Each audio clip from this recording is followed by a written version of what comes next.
Perjalanan waktu telah mengguratkan sejarah panjang lahirnya para penegak hukum, pengayom, dan pelindung masyarakat dalam fungsi lalu lintas.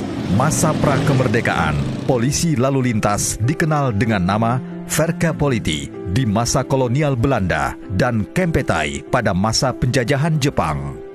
22 September 1955, lahirlah Order Kepala Jawatan Kepolisian Negara tentang pembentukan seksi lalu lintas jalan pada tingkat pusat yang taktis langsung di bawah Kepala Kepolisian Negara.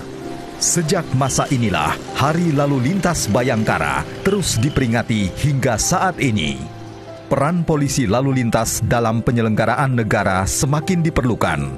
Maka pada 14 Februari 1964, dikeluarkanlah Surat Keputusan Menteri atau Panglima Angkatan Kepolisian yang memperluas status Dinas Lalu Lintas menjadi Direktorat Lalu Lintas.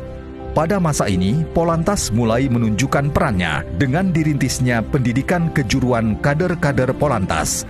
Pada era 1965, Polri diintegrasikan dengan Angkatan Bersenjata Republik Indonesia yang menyebabkan penyesuaian terhadap struktur organisasi.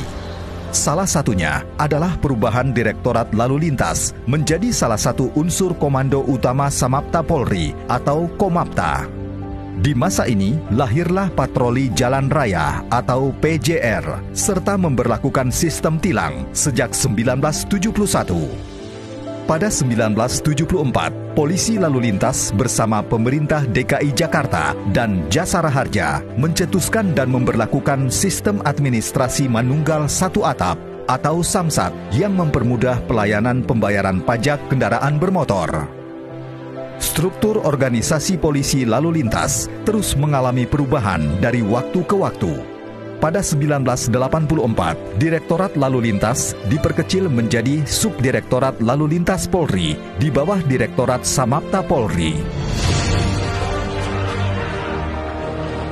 Reformasi di tahun 1998 membawa perubahan besar pada organisasi Polri, di mana kedudukan Polri dipisah dari ABRI dan berdiri sendiri dan bertugas langsung di bawah Presiden.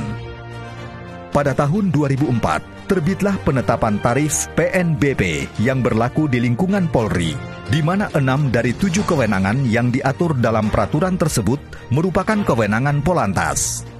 Hingga akhirnya di tahun 2010, reformasi birokrasi di tubuh Polri membuahkan struktur organisasi baru di tubuh Polisi Lalu Lintas. Direktorat Lalu Lintas Polri berubah menjadi Korps Lalu Lintas yang dipimpin oleh Kepala Korps Lalu Lintas berpangkat bintang 2 dan bertanggung jawab kepada Kapolri. Pucuk kepemimpinan di Korps Lalu Lintas Polri terus silih berganti. Para pemimpin tersebut telah berjasa melahirkan berbagai inovasi dan program hingga Korps berlambang Dharma Kerta Marga Raksyaka ini telah menginjak usia 64 tahun.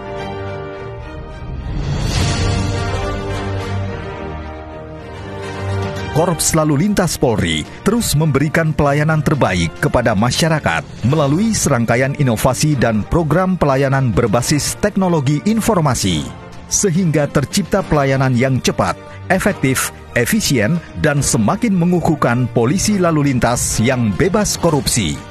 Seiring perjalanan waktu dan perkembangan zaman, para bayangkara lalu lintas ini siap mengukir sejarah baru di masa depan untuk mewujudkan Korlantas Polri yang profesional, modern, dan terpercaya.